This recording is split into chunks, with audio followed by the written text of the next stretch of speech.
Hihikap niya ang sanglahon. Maayong adlaw mga igsoon.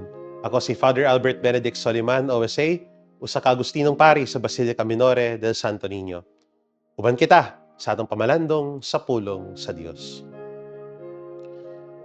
In the past few days, after Epiphany, sa karon na umaabot na usab ang pista sa pagkabunyag sa atong Ginoo, nakita nato kung kinsa ning bata nga giduaw sa mga mago og nidako unsa niya ang pagluwas sa kalibutan.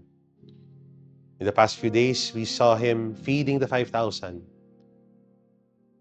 calming the storm at the sea. And today we see him as a healer. Karon sa atong ebanghelyo, sa pagtagtagbon ni Jesus sa usa ka sanglahon, nakita nato na dili lang niya giayo ang sakit sa sanglahon. Giayo usab niya ang tibuok niya na pagkatawo.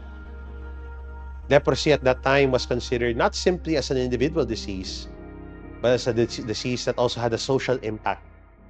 Murag bitaw sa atong nasinati sa COVID. Kung naa kay COVID, i-isolate ka.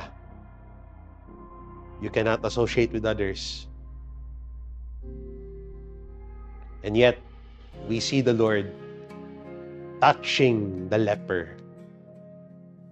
Hihikap niya ang sanglahon. And with that, He broke the barriers that isolated the leper. Dili lang sa iyang lawas. O giayo sa niya ang nahitabo nga division sa sanglahon o sa iyang katiningban. Kung kita moingon ta nga sumusunod kita sa atong Ginoong Jesucristo, hopefully we can also recognize the barriers that we need to break.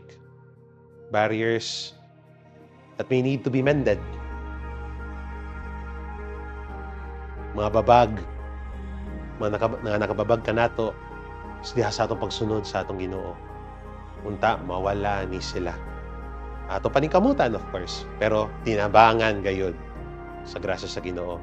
Kay bisan unsa natong buhaton, kung dili ta magpatabang sa grasya sa Ginoo, kawang ning tanan.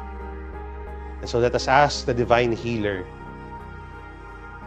to grant healing not only to us, but also to those who are not only afflicted physically, but also socially, and above all, spiritually. Panalanginan ta kita sa Dios, ug iyang kaluy-an karon ug hangtod sa kahangturan. Amen.